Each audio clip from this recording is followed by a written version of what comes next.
Hello students, I am Ms. Thandore SS. So let us start with the next property of transition element, and that is a formation of interstitial compounds here. Formation of interstitial compounds is due to, first we'll see one crystal lattice of transition metal. Suppose this is a crystal lattice in which the transition metals are closely packed. Atoms of transition metal actually closely packed here. Suppose this is the atoms of transition metals. These are closely packed in the crystal lattice.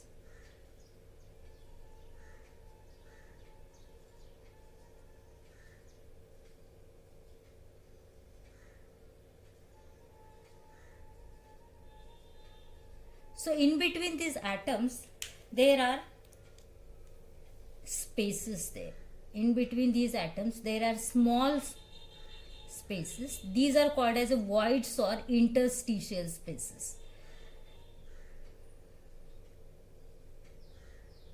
So in between these crystal lattice, when atoms of transition metals are closely packed, there are some small spaces which are called as voids, or these are also called as interstitial spaces.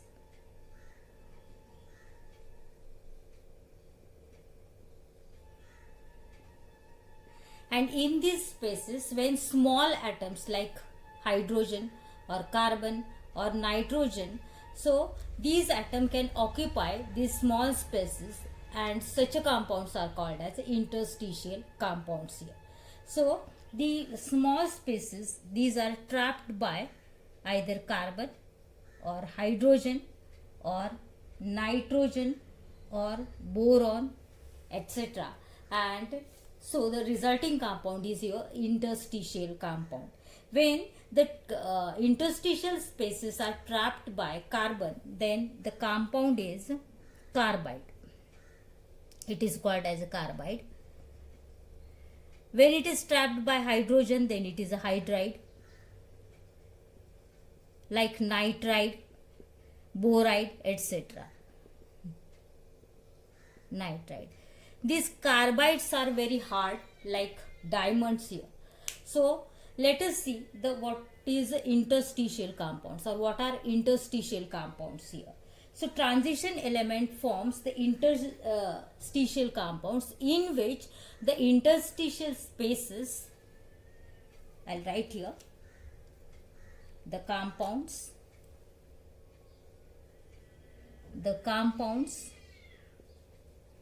in which the interstitial spaces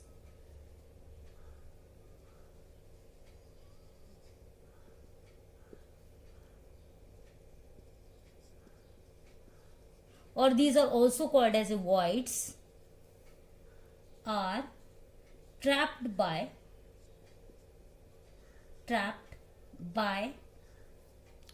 atoms, small atoms, trapped by small atoms of elements like what? Elements like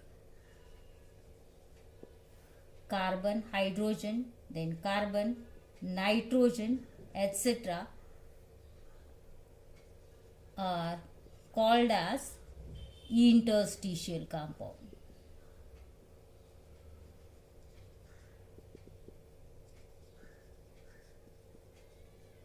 And as very small voids or interstitial spaces are occupied by these small atoms, the composition of these atoms is not fixed. These are non-stoichiometric. So for example, we can take example of example of TiH 1.73, or we'll take one more example of VH 0.56, or we'll take one more example of Mn4N. So these are the hydride or nitride. In this case, the composition is not fixed here. Composition of these atoms are not fixed, and so these are the non-stoichiometric. Non-stoichiometric.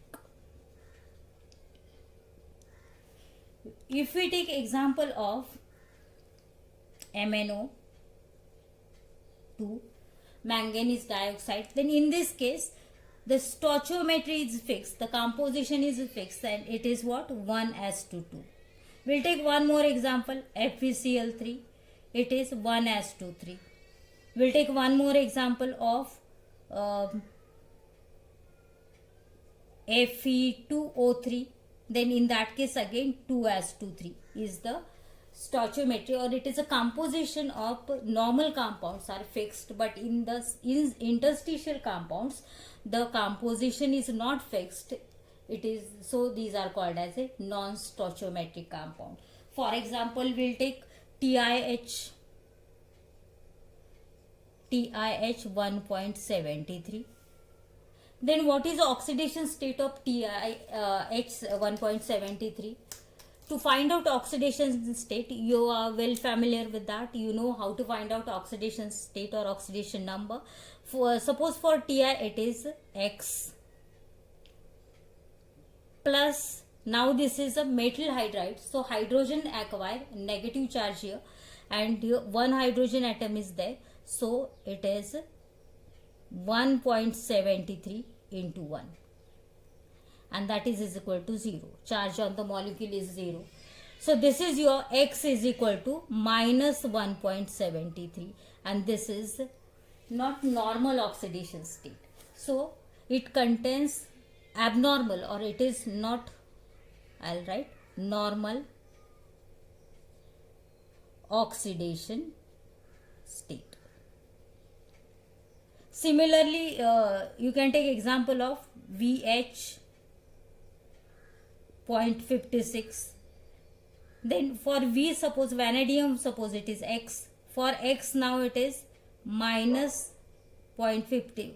For hydrogen it is a minus 1. 0.56 hydrogen atoms are present. So it is a minus 0.56 is equal to 0, and X is equal to now 0.56 is the oxidation state of vanadium. So the as the composition is not fixed, their oxidation states are not normal oxidation state. So let us see some properties of these compounds. First property, I told you these are not stoichiometric, that means these are the non-stoichiometric compounds. Then second property, I'll write here properties.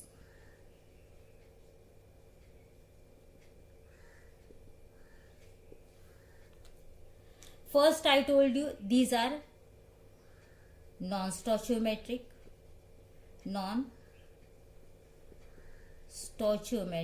as their composition is not fixed. Then second thing, as the empty spaces or interstitial spaces are occupied by such a small atoms, these are very hard metals. These are very hard compounds as compared to their pure metals. Interstitial compounds are very hard as compared to pure metals there, and that's why what happens, their melting point is very high.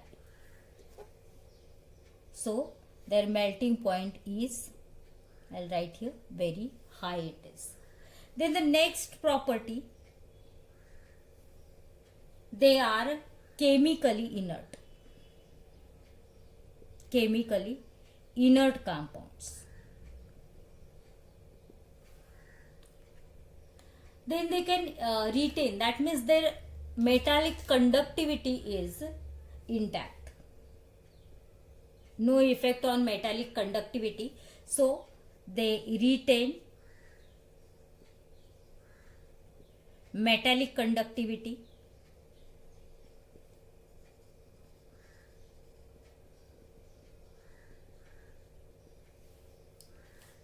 Then next one is, as they contains, now pure metal contains small atoms, that means the interstitial compounds are not pure, so their ductility, that means they are less ductile than pure metal, less ductile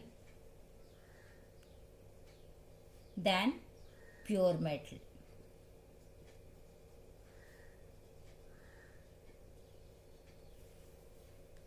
Then one more is there, their density is less. Also they are having less density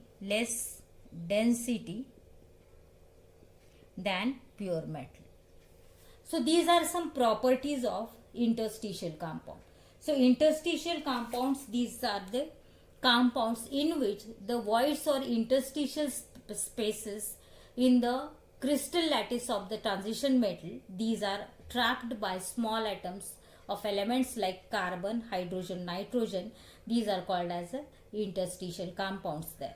These interstitial compounds are non-stoichiometric. That means the proportion of these atoms are not fixed proportion. So they are showing the abnormal oxidation state. The oxidation states are not normal there, and hence as the interstitial spaces are occupied or trapped by the small atoms, these are very hard, and so their melting points are very high. These are some properties. These are non-stoichiometric as their proportion is not fixed proportion, I told you. Then the metallic conductivity, they can retain their metallic conductivity, but the ductility of the pure metal goes on decreases here. Ductile, that means it is a tendency or ability to form the thin wires there. That is a ductile nature. So they are less ductile as hardness goes on increases, and also they are having the less density than the pure metal. So these are some properties of interstitial compounds. It is very simple. Just these are the compound in which the interstitial spaces, these are also called as voids, interstitial spaces in the crystal lattice of transition metals are occupied by the small atoms of elements like carbon, hydrogen or nitrogen. These are called as interstitial compounds. So this is about the interstitial compounds and properties of the interstitial compounds. Next we'll go for alloy formation. So let us see about the alloy formation here. What is alloy? Here in this case, alloys, that means the molten state of transition metal mixed with the molten state of another transition metal or non-metal, and the resulting compound, on cooling you will get alloys there. Molten, that means the metal is heated at its melting point and you will get the solution there, and that is a molten state of the any metal. So here we'll write here, when the molten state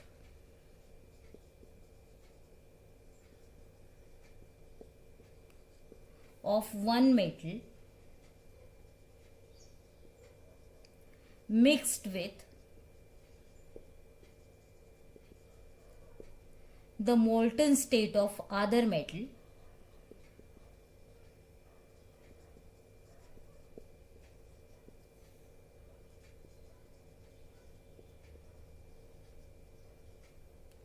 or non-metal, then on cooling the compound, on cooling the solid form is your alloy, is a alloy. So here the transition element, these are having very small size and similar size of the atom, and that's why one atom can replace the other atom very easily, and that's why it is very easy to form the alloys there. That means the transition element have tendency to form the alloys. For example, we'll take here, suppose this is copper and zinc. Another, this is a crystal lattice, this is a zinc.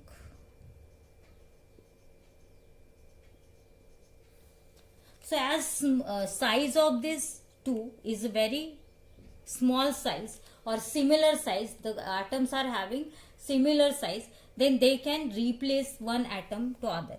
So one atom can be replaced by other, and you will get here the alloy in which there is a replacement of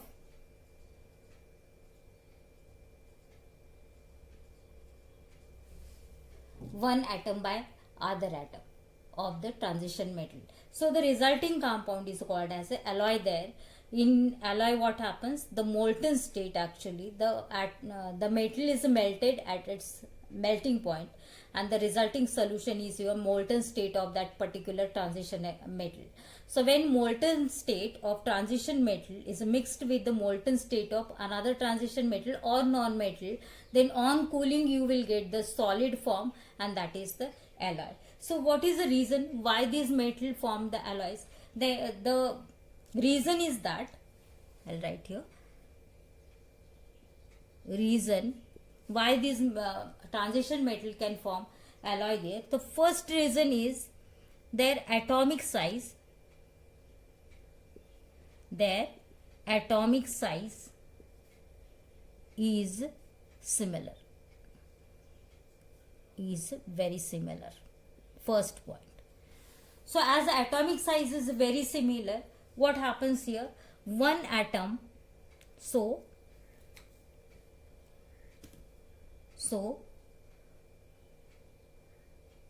atom of one metal can replace the other metal atom very easily.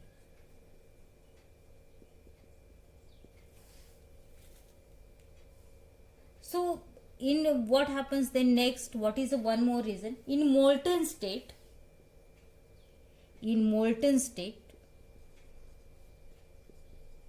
the transition element, in molten state the transition metal are miscible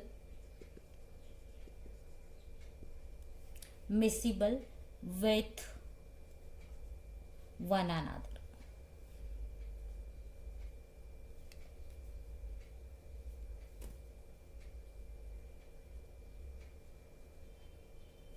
Miscible with one another. Then the molten state of solution, one more thing is there. The molten state, that means melted solution of metal, the molten state of solution of transition metal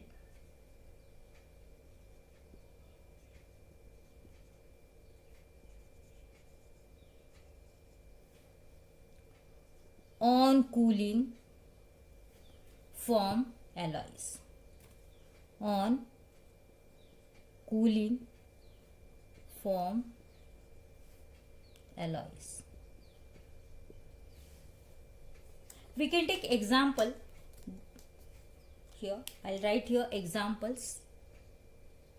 First example we can take of Cu and zinc, and this is brass. One more example is of copper and tin, and this is a bronze. Then one more example we'll take of alnico. From the name itself you can find out the composition here.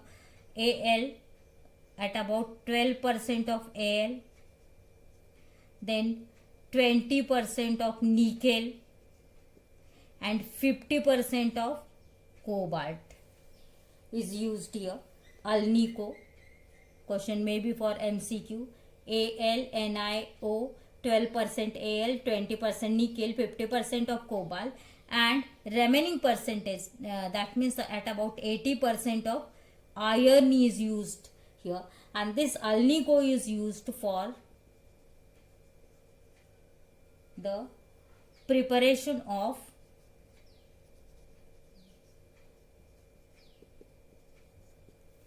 permanent magnet here. Preparation of permanent magnet. So these are some examples of alloys here. What are the properties again? Properties of alloys. So the alloys are hard and having high melting. As two metals mixed with each other, the properties will see.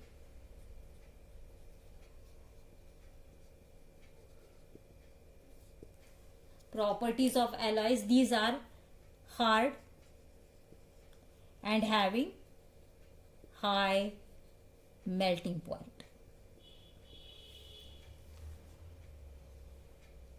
We'll take some more examples here. You can take example of steel and stainless steel also. These are also the alloys, and in these alloys iron is used, Fe is used, along with what? Fe with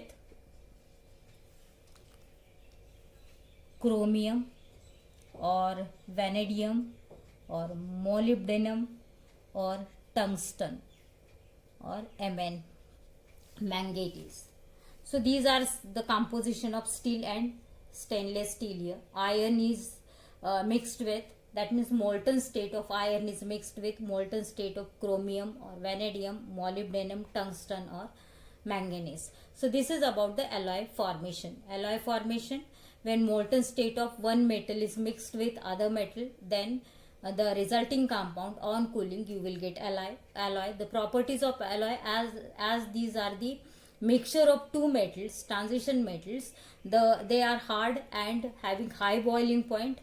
The size of these transition metals are very similar, and that's why one atom can replace the other atom very easily, and there is a formation of the alloy here. Some examples we have seen, that is a brass, it is a mixture of copper and zinc.